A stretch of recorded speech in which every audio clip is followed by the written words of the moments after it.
Desde 1956, para a Ivupens, qualidade é norma obrigatória.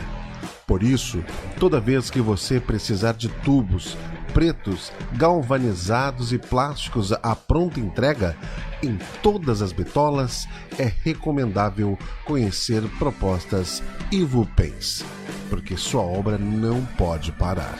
Ivupens, na Presidente Roosevelt, 865, Porto Alegre. Mãos à obra.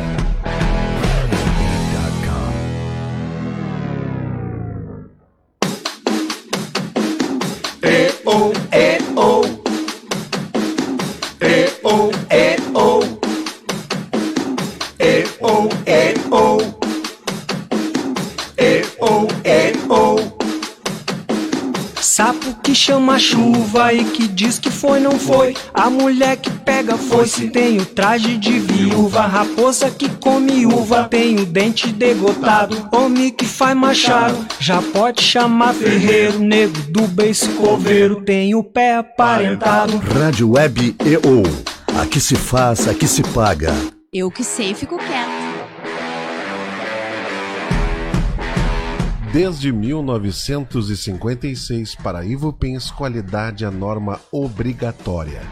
Por isso, toda vez que você precisar de tubos pretos, galvanizados e plásticos à pronta entrega, em todas as bitolas, é recomendável conhecer propostas Ivupens, porque sua obra não pode parar. Ivupens, na Presidente Roosevelt, 865, Porto Alegre. Mãos à obra.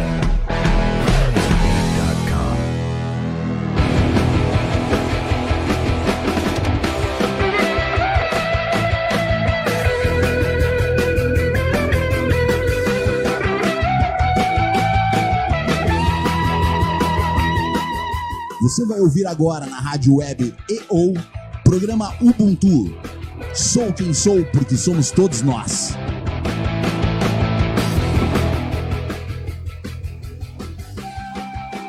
Bom dia, boa tarde, boa noite. A senhora é quem? Grace Oliveira. Grace Oliveira. E a senhora? Rita Barbosa. Rita Barbosa. Grace e Rita. E o senhor? Eu sou o São Antônio Roberto Pintaúde, interino de Júlio Rita. Com 2 T. Com 2 T's. Ela é Rita com um só, um T só. Tu prefere Rita com 2 T ou com um só? Depende se é nome ou sobrenome. Pois é, eu falei pro Júlio que esse troço dele ser Rita com 2 T's, mesmo que fosse sobrenome, ia acabar atrapalhando ele vai tropeçar nos T's. Deve ter tropeçado nos T's e não tá aqui hoje. Provavelmente. Eu queria pedir um favor para ti e um para Grace. Tá? Para ela não. Eu não deixo os convidados falarem. Aí a Nina, que faz a produção desse programa, já me criticou. Ela disse, pô, tu não deixa os convidados falar e tal. Então, se eu estiver falando demais, vocês peçam para... Fala um pouco menos, Roberto, fala um pouco menos, deixa os convidados falarem, entendeu? Tá. Essa moça aqui é da Risoclínica. Ela vai nos falar sobre isso. E tu é da Risoclínica também, não? Eu sou um misto de coisas. Então tá. A semicolcheia vale aqui também? Vale. É uma boa lembrança. Eu e uma outra moça fazemos um programa aqui de marketing ou propaganda, e como eu permaneço com o mau hábito de não deixar o convidado falar, tá? Eu sempre combino com os convidados que eles têm que pedir para me interromper uma semicolcheia. Você tem que pedir uma semicolcheia e a palavra é tua. Não sei se... pode ser aqui também, se eu mesmo... Com gesto, no caso? Com gesto, assim. Não, aí tu fez uma semicolcheia pequena, é desse tamanho. Não é nem... Não, muito grande. Aí, semicolcheia. É tamanho natural. Um pouquinho. Tá bom. Eu acho que ela é palhaça mesmo. E pior que ela fica com a cara bem séria, né? Rita, apresente-se, Rita. Então tá. Boa tarde. Eu sou a Rita, com um T. Barbosa, e eu sou psicóloga e palhaça, entre outras coisas, né? Ainda bem. Mas hoje essas duas definições assim são bem importantes para mim em termos de trabalho, né? Eu sou leonina e tenho 33 anos e fiz então a minha graduação em psicologia Mas anterior à graduação em psicologia, desde muito nova, desde 12, 13 anos, eu fazia teatro, né? Tu não é mais nova agora? Continuo. Continua nova? Sim, claro. É que, tem uma dúvida. Não é que tu salientou desde muito nova agora, então só é nova agora, não é muito nova. Não, acho que eu era muito nova, porque assim, o primeiro curso de teatro que eu fiz, eu menti a idade, eu e meu pai, seu Roni. Seu Roni, seu Roni te entortando desde cedo, é isso? Isso, ele me levou... Te ensinando a mentir. Eu menti a idade para fazer o curso. Um pouquinho assim, acho que era para 14, eu tinha 13, eu esqueci. Tu vê como os pais fazem coisas erradas, né? O pai dela ensinando ela a mentir, tu vê se pode uma coisa dessa. Seu Roni me levou para arte. Então eu fazia teatro, né? Queria fazer teatro como profissão. Aí rolou uma crise assim existencial e eu fui, então, daí decidi fazer psicologia. Só que quando eu estava fazendo psicologia, tudo me levava para o teatro. Assim, porque na verdade viver é uma arte, né, gente? Então parecia que faltava, né, a dimensão assim da arte, do corpo, dos afetos, da espontaneidade, até na própria graduação, né? Assim, não na graduação também, mas no entender a psique humana. Então eu fui buscando, né, desde a graduação, mais timidamente, essa interface, especialmente com a palhaçaria, que é uma face do teatro, né? Não é um ramo, né, das artes cênicas, né, específico. Tu disseste que risoclínica tu inventou, palhaçaria não existe? Não, palhaçaria não. Existe? A palhaçaria tem a ver com humor, é isso? Sim. Uhum. No teatro, na tua formação? Assim, a história do palhaço, ela não tem uma história precisa, né? Ela remonta à história da civilização, das civilizações. Porque em várias civilizações a gente vai encontrar a presença, a figura de uma figura cômica, né? Com outros nomes, enfim. Sim, como é que era aquele do rei lá, o... Bobo da Corte. Bobo da Corte. Né? Aí já tem Bobo da Corte, viu, Jefferson? Tá, Bobo da Corte. Que tem algumas lendas, né, sobre o Bobo da Corte, assim, né? Não se sabe bem o que é verdade, o que não é, né? Aliás, a tradição também da palhaçaria circense... Diz que o Bobo da Corte sabia todas as sacanagens do rei, né? Dizem, né? Justamente pela condição dele de aparentemente desfavorecido, que era mesmo, né? Porque também reza a lenda que se ele errasse ou desagradasse o rei, ele seria cortado a cabeça, né? Então, certamente não era alguém privilegiado, né? Mas também, por outro lado, nessa sua condição, ele aproveitava para, às vezes, já que não era muito considerado, poder falar algumas verdades. Com a palhaçaria, a pessoa não tendo nascido palhaço, pode se tornar palhaço ou palhaça? Com certeza. Não, é que, na verdade, não precisa ter o dom, assim, ou se eu quero... Não. Mas ajuda, né? Porque a gente liga palhaço e palhaçaria muito ao ato de fazer os outros rirem. E fazer alguém rir é difícil. Mas não necessariamente precisa fazer o outro rir para ser Como palhaço. assim? Pois é. Pode emocionar, fazer a pessoa chorar? Com certeza. A gente tem, por exemplo, a referência de Charles Chaplin. Mas ele fazia um pouco de palhaçada para rir também. Sim, e também emocionava. Ele era muito crítico, tal. Uma boa parte dos filmes dele, aquele filme da indústria lá, tá? Tempos Modernos. Tempos Modernos, isso. Maravilhoso. Alô, Grace. Fala um pouco, Grace. Tempos mas Modernos. eu tô encantada com a fala dela. Não, mas ela vai falar mais vezes. Tu viu que eu fiquei A Rita quieto? tá falando de um tema que eu tô aos poucos me aproximando e que eu busco muito, né? Conhecer. A palhaçaria? Sim. Que legal. E ao mesmo tempo eu fico olhando pra ela e pensando que eu conheço ela como se a gente se conhecesse, não sei, eu olho pra ti, Rita, e tu fala e eu... Ela faz esse texto pra todo mundo que vem aqui. Tá. Tava começando a acreditar. Mas eu não me recordo agora se na outra vez que eu vim aqui eu já estava atuando como professora de matemática em escola pública. Eu comecei agora nesse período, acho que... Ela já estava, Jefferson?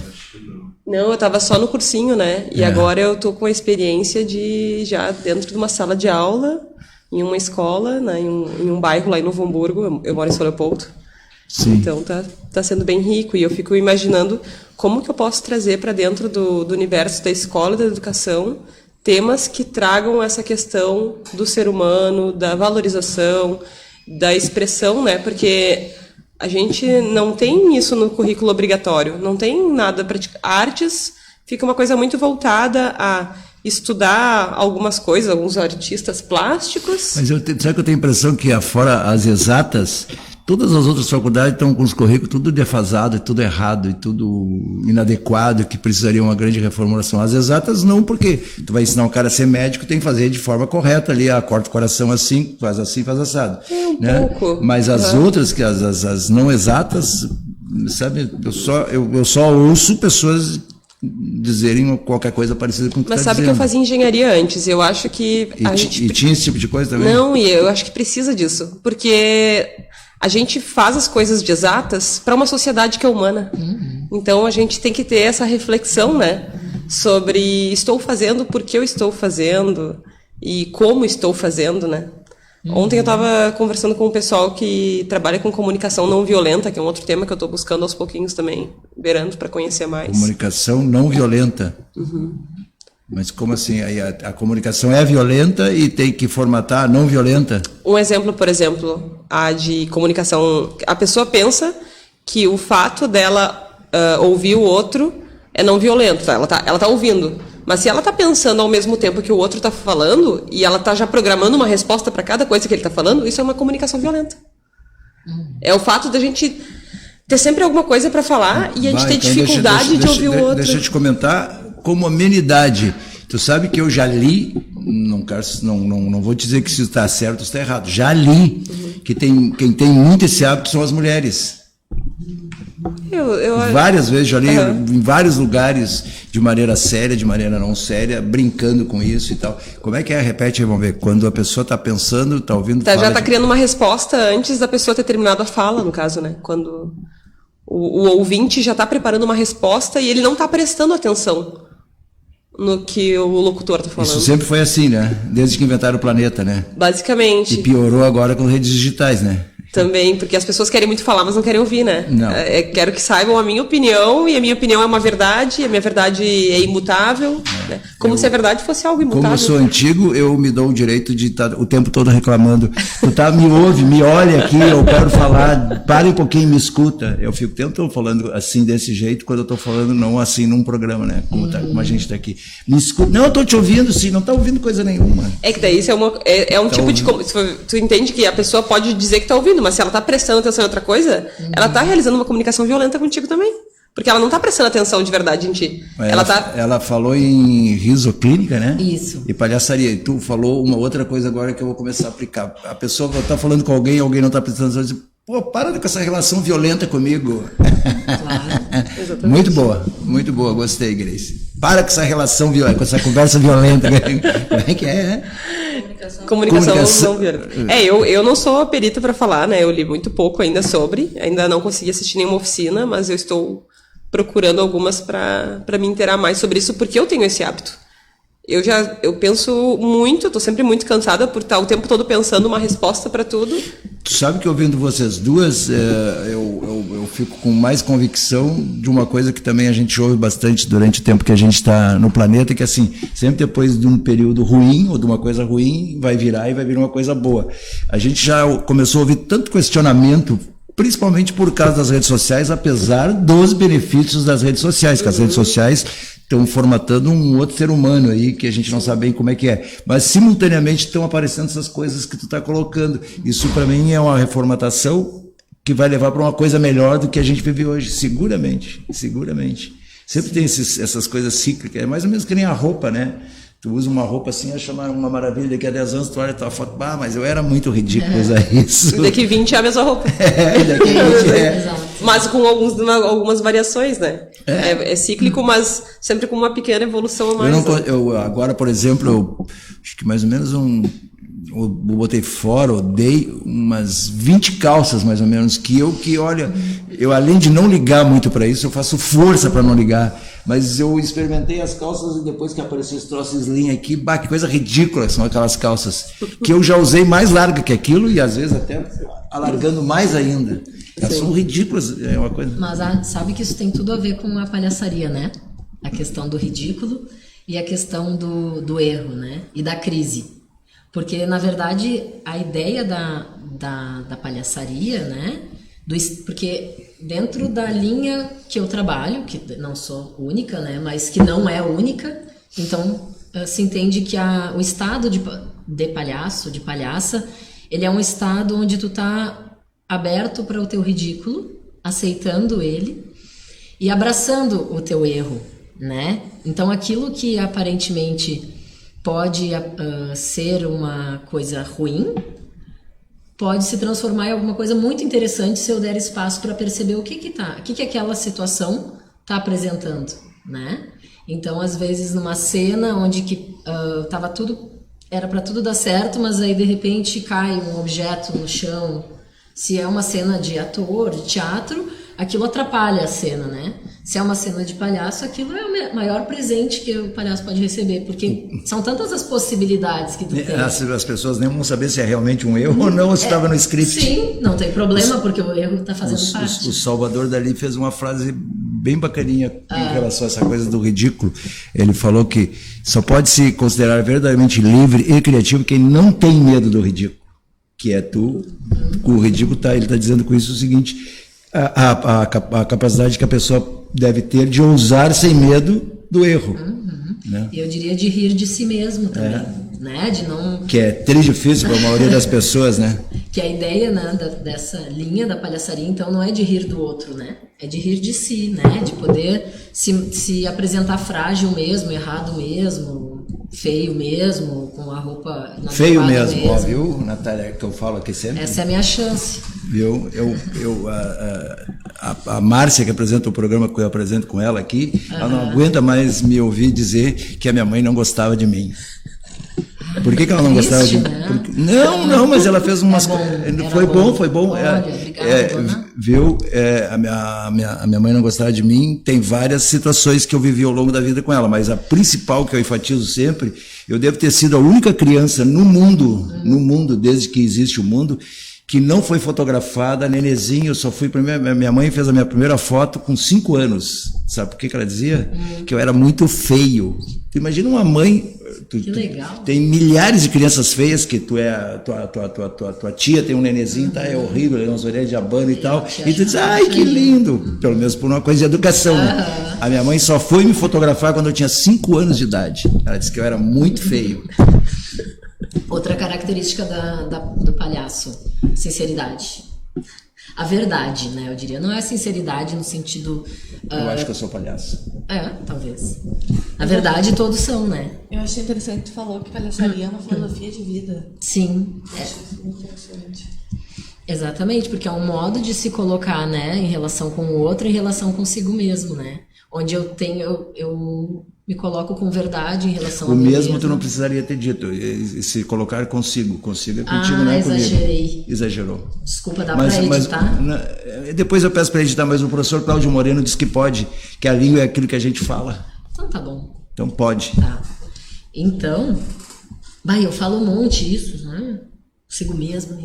Tu vê, nós vamos ter 45 minutos de programa que tu já aprendeu uma coisa comigo. Que bom, não sei se é. Não é, Ingrid? Espero não esquecer.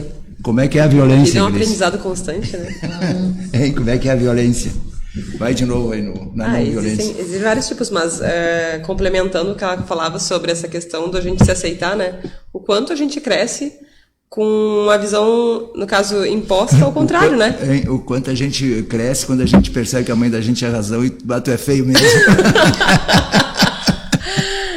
Mas a gente entra daí nessa questão de o que é feio.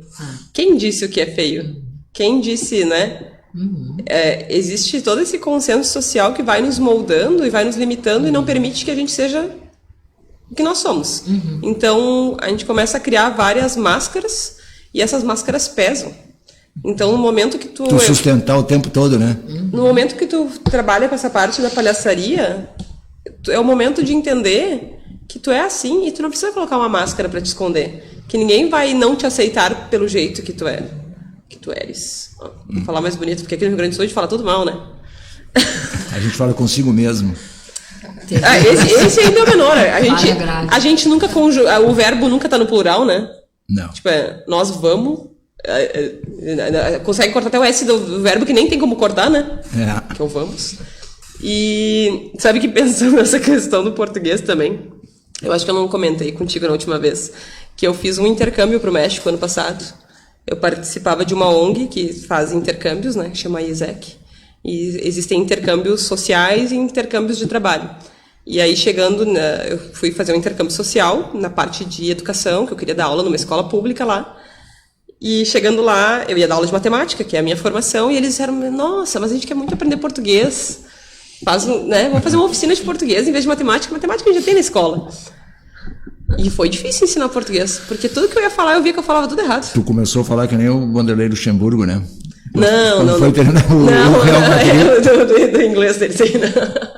Mas eu percebi o quanto era difícil ensinar o português pelo fato de, no dia a dia, falar... eu dizia, a gente falar. Não é a gente, é nós falarmos, né? Ou falarmos. E a gente falar a gente o tempo todo. Então, várias coisas que eu tinha que explicar para eles, que eu falava e eles não entendiam. Não, mas aqui a conjugação correta do português não é essa. E... Tu falou um negócio que me lembrei, uma outra coisa. A primeira vez que eu viajei para o exterior, eu fui acompanhado por uma pessoa que de Londres para Hamburgo me deixou sozinho, tá? Aí, a primeira vez que eu estava num lugar estranho, não falando absolutamente nenhuma outra língua. Nossa. Aí eu cheguei à meia-noite num hotel e o cara tava ali assim... Nem inglês tu falava? Não, dizia qualquer asneira lá. Aí eu cheguei pro cara lá no hotel... tentando falar inglês, português ou espanhol, qualquer coisa para ganhar. Ele ficou me olhando, disse, daqui a pouco ele perguntou assim, que língua tu fala? O cara falava 5, 6 línguas, porque já tinha andado pelo mundo, morou no Peru, morou nos Estados Unidos, morou não sei aonde, né? E aí ele disse que depois que ele parou de viajar, ele queria continuar em contato com pessoas de todos os lugares, disse, já sei, vou abrir um hotel, né? Aí o cara me olhou assim, que língua tu fala? Eu quase pra ele, eu sou índio, eu vim do Brasil. Mas essas coisas que a gente está falando aqui, que eu falei antes, é legal, né, que está formatando uma outra massa crítica, assim, um pouco, eu acho um pouco melhor do que há 15 anos, há 20 anos, assim, de 2000 para cá, assim, que essa coisa das redes sociais, elas começaram mesmo a se fixar de 2000 para cá, né? O celular, essas coisas, o jeito que as pessoas se comportam e tal, né? Que é uma coisa legal, sempre vai ser uma coisa absolutamente nova em relação a qualquer 200, 300 anos de história, né? Mas também tem agora vem esses contrapontos, assim, como vocês estão falando, né? E tem coisas que a palhaçaria já existe desde sempre, né? Desde sempre. E ela vai bater numa coisa como a tecnologia, né? Eu acho que ela traz uma oportunidade da gente ser humano, né? Porque acho que a gente ainda está tentando, né? Desde o início da civilização, né? Então, ela retoma princípios básicos, né, da comunicação. Acho que a comunicação do palhaço, ela é universal, assim, né? Porque ela vai além da barreira da língua, né? Sim. É o afeto, é o olho. É o corpo, né? O palhaço fala muito com... Perfeito, o gesto, né? Então, tanto é que os grandes palhaços, a gente tem, por exemplo, Chaplin, enfim, outros, a gente tem a referência mundial, assim, né? Porque, claro que tem coisas que tem contexto, mas muitas das... Na verdade, o que nos faz rir é o que nos torna humanos, assim, né? Tem um palhaço chamado Pepe Nunes. Ele mora no Brasil, mas ele é de origem espanhola. E ele tem uma frase que ele diz que o palhaço a palhaçaria, enfim, é o ponto de encontro da humanidade, né? Claro que ele está puxando a brasa pro assado dele, né? Mas, então é esse ponto onde a gente tem um comum, assim, né? Porque, na verdade, a gente uma das nossas questões que nos une é o erro, né? A fragilidade. Todos temos fragilidades, né? E quando a gente começa a colocar as qualidades ou um sentido de competição, isso começa a nos dividir, né? Não nos unir, né? Quando eu começo a ser melhor que o outro. Então, a partir do erro, não, todos erramos, né? Então, muitas vezes, o riso quando as pessoas assistem uma cena de palhaço, alguma coisa... Tu falou no riso, o que é o risoclínica que tu disseste que tu disse que inventaste? A risoclínica eu inventei. Tu não está mentindo, foi tu que não inventou. Não estou mentindo. Não está mentindo. Não, aqui, ó. Nós todos aqui podemos ficar com absoluta convicção que tu não está mentindo, foi tu que inventou a risoclínica. Eu inventei a risoclínica. E se eu começar a dizer daqui para frente que eu inventei a risoclínica? Aí tu vai estar mentindo. Tá bom. Aí a gente vai ter a gravação para comprovar. Eu inventei. A Grace de testemunha, a Natália e o Jefferson. Eu inventei esse nome, né? Assim, eu acho que o conhecimento ele é universal. A gente nunca inventa uma coisa nova, né? A gente vai se inspirando nas várias possibilidades e experiências que vai vivendo. Mas eu não tive nenhum modelo para, assim, vou fazer isso e vou dar igual a isso e vou dar outro nome. Pois é, eu já ia te perguntar, risoclínica saiu do que, da onde, porque a gente não tem ideias. Eu também sempre preciso, assim, a primeira vez que eu percebi isso, eu estava ouvindo um sujeito chamado Juca Chaves dando entrevista para Hebe Camargo, olha como faz tempo. E lá pelas tantas ele disse que eu inventei o cabelo comprido. Aí eu digo, não, como assim quem inventou o cabelo comprido? Fui eu.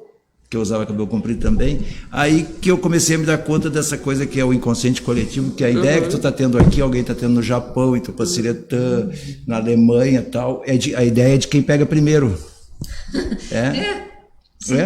A gente, mas é que na verdade a ideia não é de ninguém. Eu posso achar que eu peguei, mas eu não vou pegar. Sim, pois tu te torna proprietário ou proprietária a partir do momento que tu agarra primeiro, né? As coisas estão ali para acontecer e quem é que descobriu?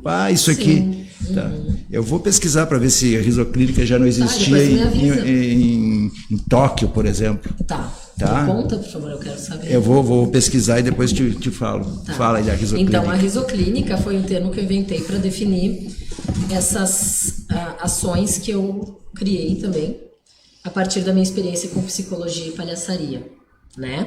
Então, eu estava inserida num projeto, que ainda estou, aliás, de extensão da Universidade Federal do Rio Grande do Sul, que ele é um projeto de educação permanente na área de saúde mental, especificamente sobre drogas.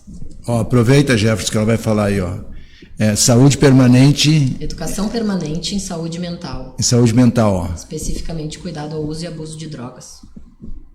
Então, eu faço parte desse... nem eu. Então, esse projeto, ele visa... O que é educação permanente? As pessoas que já trabalham continuarem se formando e se educando a respeito da sua área. Então, é o trabalhador estar em contínua educação, em contínuo crescimento, assim, né? Desculpa interromper, mas os trabalhadores da área da saúde? Sim. Ou se entram também na parte, por exemplo, os trabalhadores da educação? Entra assistência social, entra segurança, entra justiça, né? Sim, todas as áreas. Então, só que o foco é saúde mental, mas para todos os trabalhadores, assim, né? Especialmente nas políticas públicas em relação ao cuidado ao uso de drogas, né? Então, eu faço parte desse projeto, então lá em 2012 eu já fazia parte e também já era palhaça. E aí a gente tinha esse tema das drogas, que é um tema bastante tabu, né? Que tem bastante, assim, preconceitos, estigmas, né? Sobre. E a gente ia fazer um grande seminário de abertura dos cursos, que a rede, o nome desse projeto é Rede Multicêntrica, tá? Lá do Instituto de Psicologia da URGS, coordenado pela professora Sandra Torossian. E aí a gente ia fazer esse grande seminário de abertura desses cursos, né?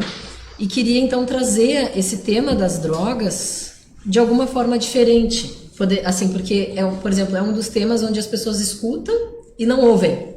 Elas já trazem a ideia que elas têm sobre aquele assunto. E aí, claro, a partir de experiências que eu já tinha, especialmente inspirada num grupo francês, que depois eu posso falar um pouquinho também, que fazia alguma coisa social já, clown e social. Eu então pensei nessa ideia de fazer uma cena de clowns onde os clowns não saberiam muito bem o que era crack, né? E a partir dessa ideia transmitiam toda uma mensagem a princípio errada sobre o que é crack e estavam junto comunicando que as pessoas às vezes antes de saber o que é uma coisa elas já saem com os seus preconceitos. Foi mais ou menos assim. Então essa cena até tem no YouTube disponível, E depois ela foi editada para vídeo. Achei um atenuante para minha mãe. Ela não sabia bem me definir. Certamente. E saiu com preconceito dizendo que eu era feio. Apelou para uma definição simples. Claro. Eu era um ser diferente que estava aparecendo na frente dela ali, gerado por ela mesma. Ela não soube me definir, ela disse, ele é feio. Exato. Mas com certeza, porque essa é apenas a definição dela, né? Isso tem a ver com palhaçaria também. Por que eu não posso falar uma coisa errada? Porque também eu não sou tão especial assim, que não erro, que não falo coisas que... Tu vai me fazer feliz, porque eu vou chegar ao final desse programa convicto que mamãe errou. Claro. Eu não era feio. Ela disse a palavra feio, mas no fundo aquilo queria dizer bonito. Né? É isso. Então, aí a gente fez essa cena. E aí eu fui achando que estava muito legal, né? Produziu um efeito legal nas pessoas, nesses trabalhadores que já trabalhavam com o tema, cuidando pessoas que abusam de drogas e que já às vezes não conseguiam olhar fora da caixa, né? Então a gente começou a fazer outras cenas assim, dentro desse, principalmente desse eu vou projeto. te fazer uma outra ressalva. Não usa mais essa expressão fora da caixa. Isso é muito... Não, essa daí eu não sei se eu vou conseguir. Não, acha outra, tu é palhaça. Palhaço é um ser criativo, não. Fora da caixa, não. Tá Pode banido. ser fora da bolha?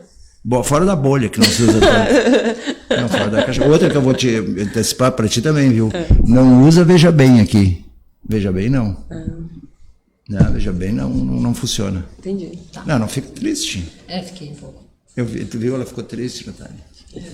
Tem até uma cena, até na minha cena eu falo fora da caixa. Não, mas eu estou tentando colaborar contigo.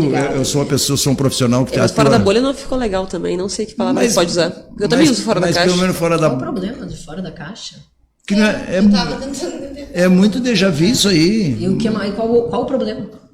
O problema é que tu é uma mulher cheia de experiências e palhaçaria e tal, tu vem me usar uma coisa, até agora, tudo que tu dissesse eu não conhecia, grande coisa isso.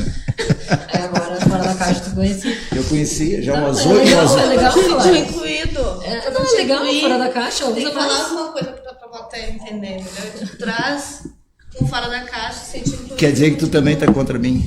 Não, estou Ou tá a meu favor? A favor do fora da caixa. Estou a favor do fora da caixa.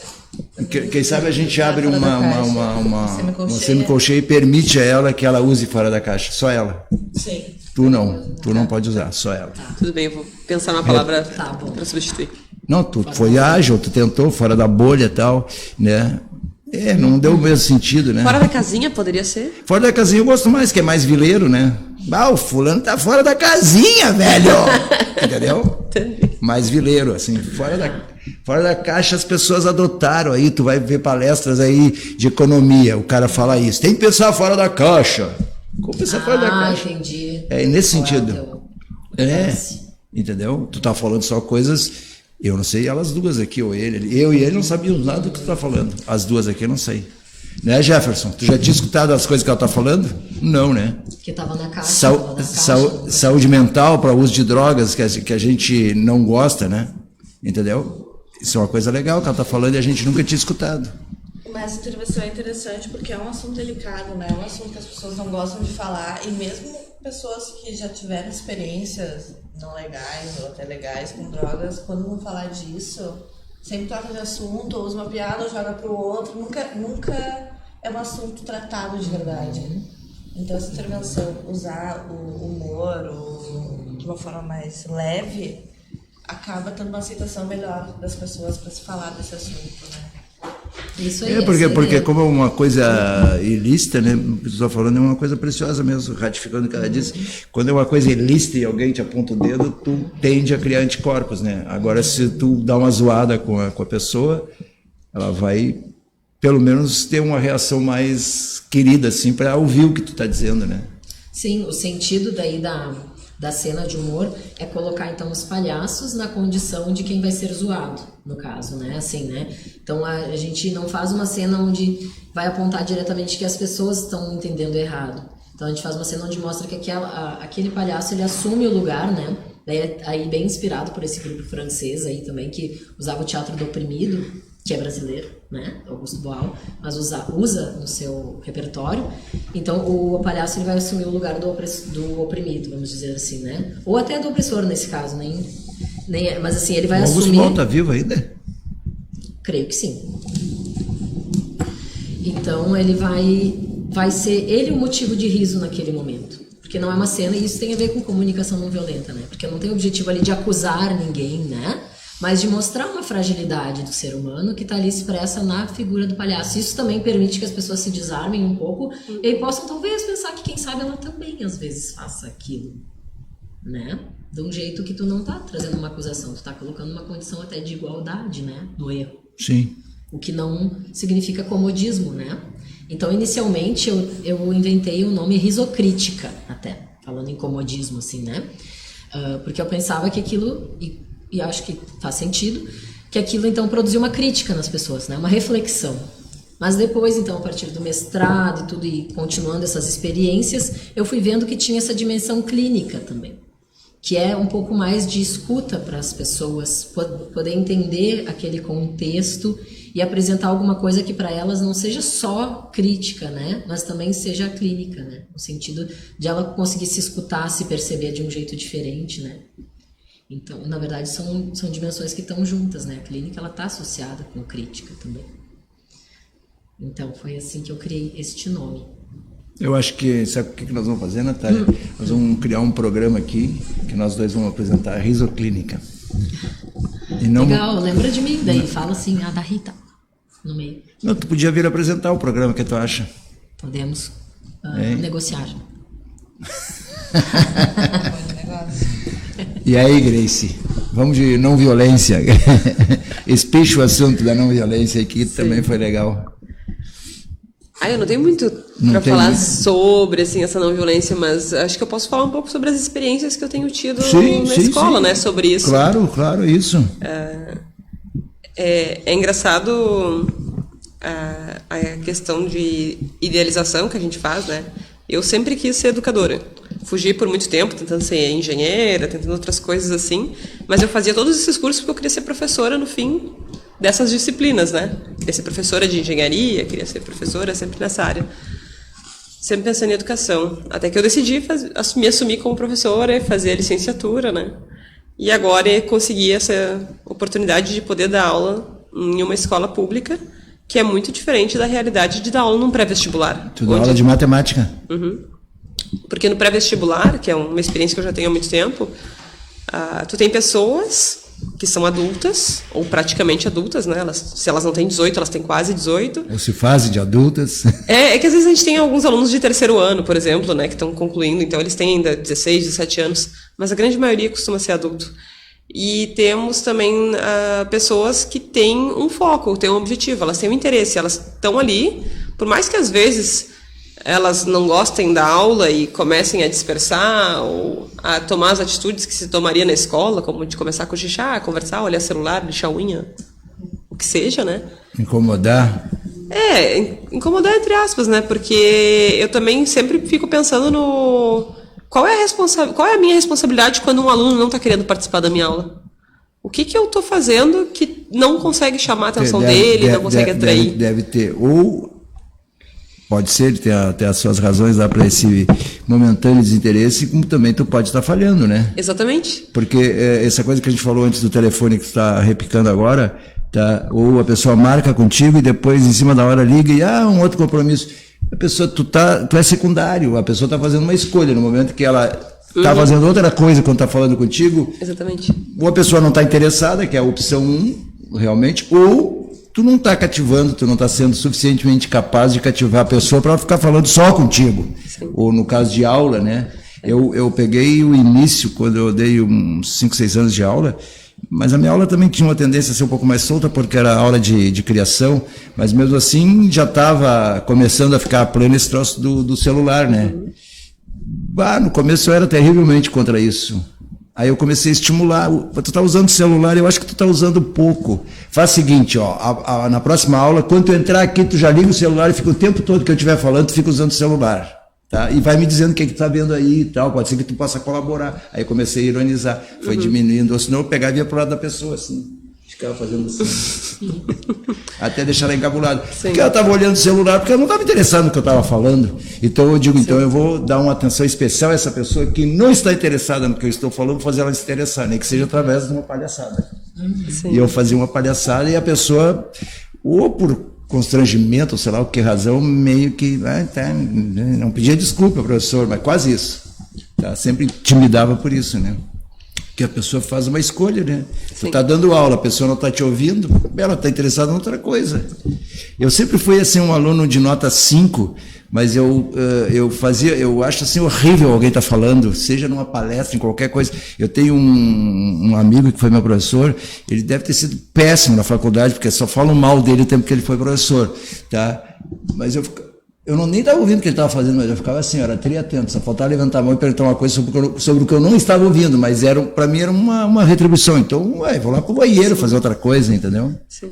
Fala, Natália. Mas quando a gente fala de educação, a questão do pré-vestibular é uma questão diferente. Na educação normal, vamos dizer assim, tem muita educação tradicional ainda, onde tem um professor que é detentor de um saber, e aí os alunos estão ali para ouvir, que é bem isso. Está falando, os alunos estão ali sentadinhos todos na sua classe, bonitinho, olhando, não respira muito para não atrapalhar, não pisca também para não perder o movimento do professor. E aí, quando tu traz uma forma diferente para passar o conteúdo que tu está ali para tentar, e tu leva em conta o teu aluno, tu leva em conta o que ele está sentindo, o que ele está interessado em ouvir. Porque talvez o teu aluno não está interessado em ouvir, porque aquilo não vai fazer muita diferença para ele, ele não sabe a importância que aquilo ali pode ter para ele. Eu saí das exatas, eu fazia licenciatura em Química, até no passado. E aí eu saí um pouco, porque eu vi que não era bem o que eu queria, e também por não concordar da forma que é passado o conteúdo, principalmente na faculdade. Sim. E também na questão do sistema educacional, tu não tem muito braço para mudar isso, tu não tem recurso para isso. E quando ela estava falando para a Sari, antes de começar o programa, eu vi que tu falou que tinha interesse em fazer. E é uma das ferramentas que a gente tem para poder trazer o aluno, trazer o teu público para perto de ti, que é deixar a aula mais dinâmica e fazer ele participar também, né? Pelo que eu entendi da palhaçaria, é um pouco isso também. Tu traz teu público para perto, para tentar interagir de alguma forma. Sim. Então, isso é assim, usar, assim como ela usou a intervenção na questão de um assunto delicado, que é as drogas, querendo ou não, a matemática também, né? A maioria do pessoal tem já um preconceito com as exatas. Acho uma droga. Já entra... A matemática talvez seja o melhor exemplo. Quando tu não gosta de uma coisa, tu tem mais dificuldade de aprender. É evidente, tu gosta de uma coisa, tu vai aprender mais, né?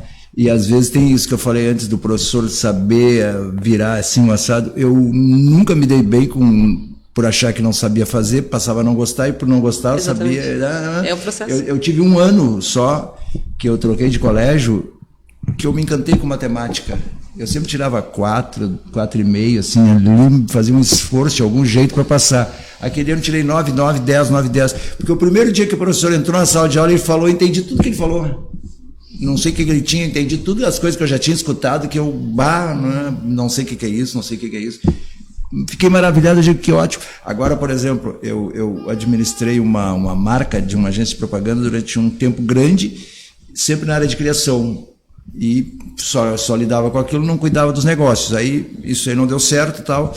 Aí, em função das dificuldades, já faz 10 anos mais ou menos, de repente eu descobri como é legal para o teu cérebro, como funciona quando tu aplica criatividade nas exatas. Porque eu comecei a ter problema com o banco, com o oficial de justiça, com não sei o quê, com o título no cartório, com não sei o quê. Tu começa a aprender as manobras que tu tem que fazer, mas é tudo exato. Tem o horário para ser cumprido, que é exato. Tem a soma dos números, que não sei o quê, para pagar o título, o juro do não sei o quê, o gerente do banco que diz isso, os R$58 que ele te aplica de taxa indevida. Sabe que em função disso me aconteceu uma coisa, várias, mas a mais engraçada foi... Eu tenho conta no Banrisul, e aí tinha um gerente jovem ali, e a gente conversava legal assim, fora do assunto do banco, enquanto eu estava esperando para ele me atender. Aí um dia me telefona ele, assim, no meio da tarde. E aí, Pintaúde, tudo bem? Tudo bem. Eu digo, eu queria que tu me desse uma mão. Eu te dou uma mão? Como assim? O que é? Ele disse, não, ele tinha um problema de um cliente lá no banco que ele não conseguia resolver e ele lembrou de mim para ajudar por causa das conversas que nós tínhamos, porque eu já tinha demonstrado para ele que eu irrito os gerentes de banco quando eles trocam o gerente. Eu digo, eu vou te fazer uma pergunta, fulano. Como é que tu é como gerente? Tu é gerente com o manual embaixo do braço? Assim eu também sou gerente. Eu quero que tu seja um gerente, para mim pelo menos, que tu saia da casinha, saia da caixa um pouco. Tá. Com o manual embaixo do... que ele falou fora da caixa. Não, te olhei pedir licença. Não, toda. Vou usar sempre, é que gerente banco, eles são limitados na terminologia. Eles não têm o lado palhaço. Ou são obrigados a não ter o lado palhaço enquanto estão naquela função. O cara me liga para pedir uma ajuda.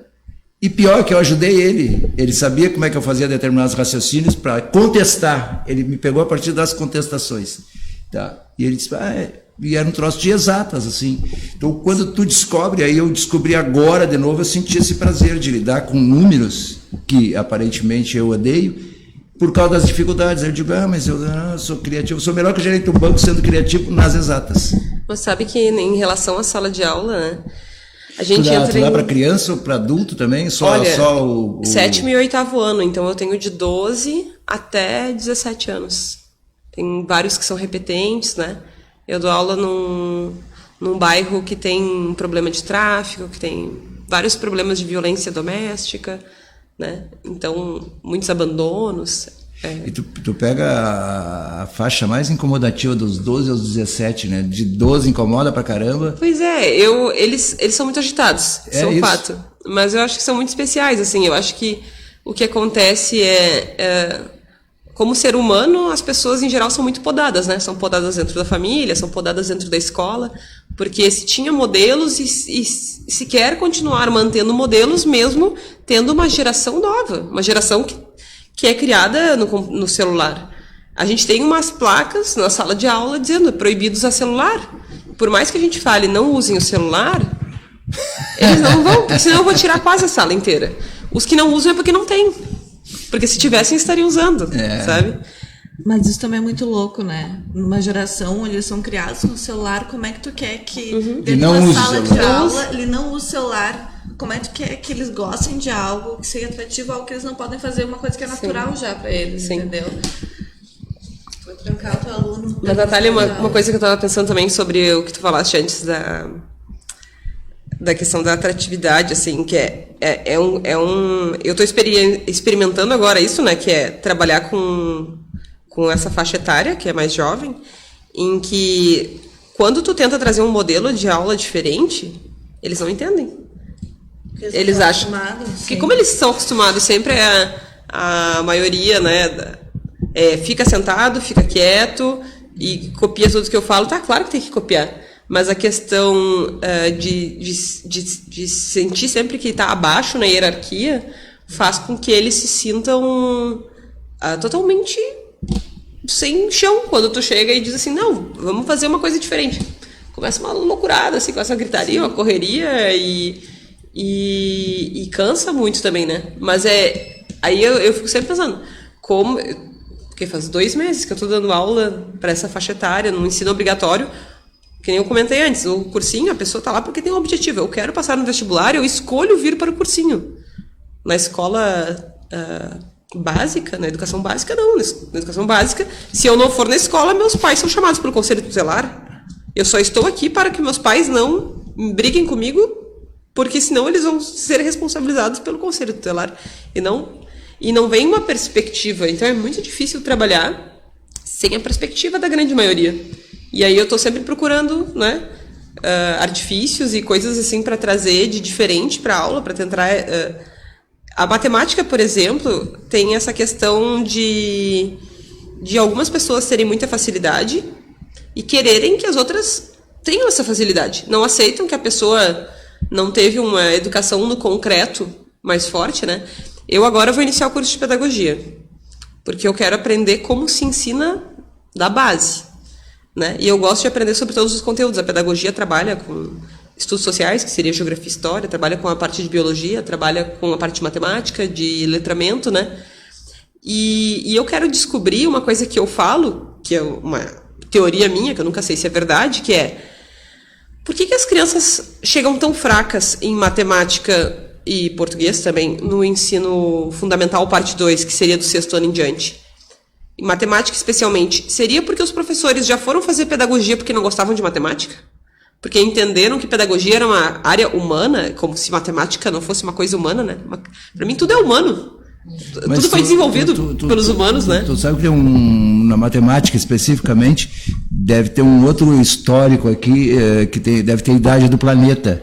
Porque eu posso dar um testemunho, porque eu sou assim, bem mais antigo do que vocês. Era a mesma coisa quando eu era criança. A matemática, ela assusta, eu não sei, eu acho que desde que tu vai pela primeira vez para a escola, já tem uma coisa pré-estabelecida, que matemática é difícil.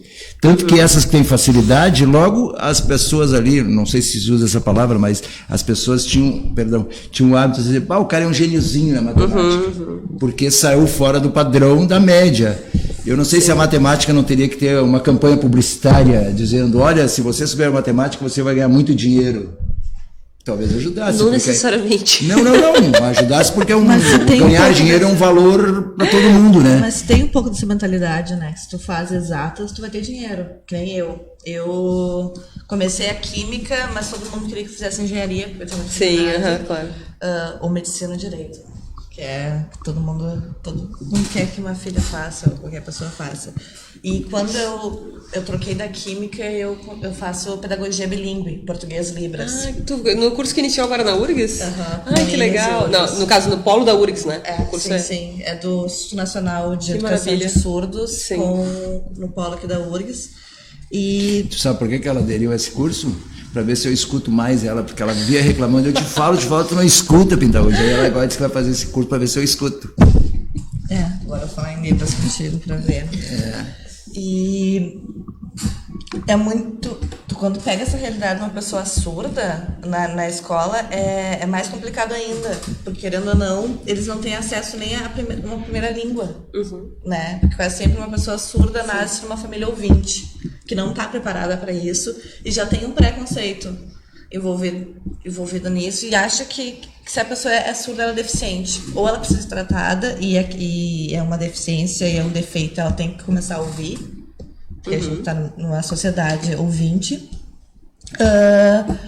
Ou então ela vai viver ali, não vai ter acesso à educação, porque os pais acham que ela não vai ter capacidade disso, só que ela não tem também acesso a isso, para poder se desenvolver. Como é que tu vai se desenvolver se tu não consegue se comunicar? Tu não tem nem uma família, como é que tu vai conseguir isso? Então, chega as crianças lá com 5, 6 anos que não sabem se comunicar com a professora. Então, tem um atraso já ligado às políticas públicas. Sim. Então, imagina essa criança já na escola ali, tentando aprender a matemática, o português, que já vai ser a segunda língua dela. Sim. Então, é um preconceito. Eu até tenho 2 exemplos para te dar sobre isso, né? Um, no pré-vestibular, no ano passado, nós tivemos um aluno surdo. E quando entrou na discussão da área de filosofia, né? Porque no Enem tem essa parte de humanas, então a gente tem a disciplina de filosofia no pré-vestibular. Os professores nos comentaram que ele disse assim, o que é isso de feminismo? Eu nunca ouvi falar nisso. Porque não estava dentro da realidade dele. A família era ouvinte e ele não tinha acesso a informações de uma maneira tão fácil. Apesar de se comunicar em Libras, de ter uma educação, acaba muitas vezes o pessoal na educação inclusiva sendo exclusiva, né? Tu bota uma pessoa só para tentar traduzir, mas ao não colocar para interagir, é difícil, não é uma coisa fácil. Não é uma crítica de que estão fazendo mal feito. Mas é uma coisa que ainda a gente tem que ver muito, é um tema muito complexo. E outro exemplo que para mim é muito inspirador, eu não sei se tu já conheceu o Cacau, o Cláudio Mourão. Não. É um professor da URGS, e eu fui aluna dele em Libras, né? Eu fazia licenciatura em Química na URGS também. Iniciei em 2015. Oh, minha alma gêmea! E aí eu acabei fazendo matemática e química ao mesmo tempo, fiquei um pouco pirada e decidi só continuar na matemática, né?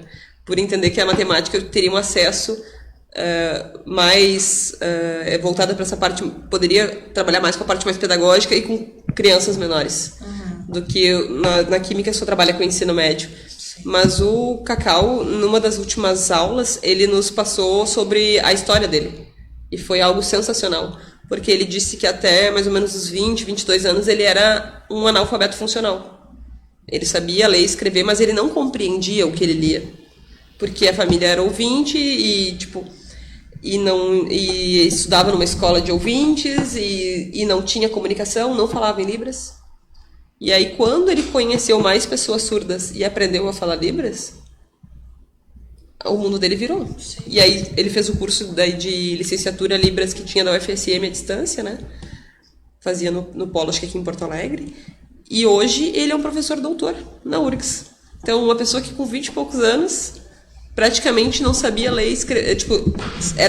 Ele disse, eu lia e eu não compreendia um pedaço de texto. Porque não era me ensinado da maneira que eu compreendia e é muito difícil tu aprender uma língua sem... Uma língua oralizada, uma língua oral sem ser oralizado. Grace. Quem é tu mesmo? Me esqueci. Rita com um T. Rita com um T só. Eu acho que tu tem uns olhinhos de palhaça mesmo. Tem sim. Olhando bem agora. Né? Olhando. Fiquei te olhando aqui. Por isso que eu fiquei quieto também. Fiquei te olhando. Tu tem uns olhinhos de palhaça mesmo. Uhum. Eu acho que tu tá certa em trabalhar com palhaçaria. Uhum. E ela tem uma cara de professora de matemática. Também tá certa. Bom, o programa chegou ao fim. O Jefferson, eu vou mandar um recado para Nina. Depois nós precisamos fazer contato com ela para ela me avaliar e saber se eu deixei as convidadas falarem ou não. Aí eu vou dizer para ela, ofendendo os antigos convidados dos programas dos quais eu participei, que os convidados falam à medida que os assuntos são interessantes, entendeu? Senão eu tenho que atrapalhar. Alô, Nina. Tem que tomar conta, pessoal. Tem que tomar conta. Os convidados. Isso. Seu espaço. Isso. Tá? Então, o Ubuntu, que é um programa do Júlio Rita, com 2 T's, foi apresentado hoje pelos interinos Antônio Roberto Pentaúde e Natália Müller. Não esquecendo que agora, às 2 horas, tem o Confraria Pet com a Aline Nunes. E depois tem Rock Made in Brasil com o Jefferson Couto. E esses papinhos aqui. Às 5 horas da tarde tem o...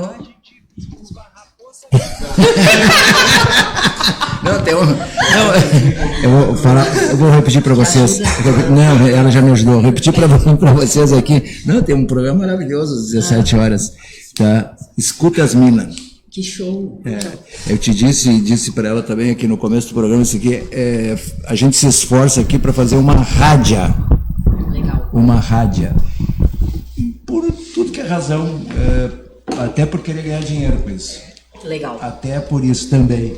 Mas é também fundamentalmente porque eu, dono da rádio, ou da rádio, como eu estou enfatizando, eu gosto muito de mulher, entendeu?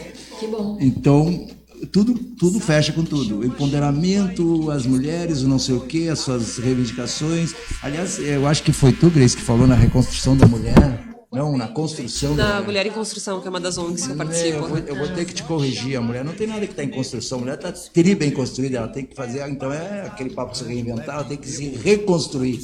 Construída ela está. Se tu vai observar a história do mundo, tu vai ver.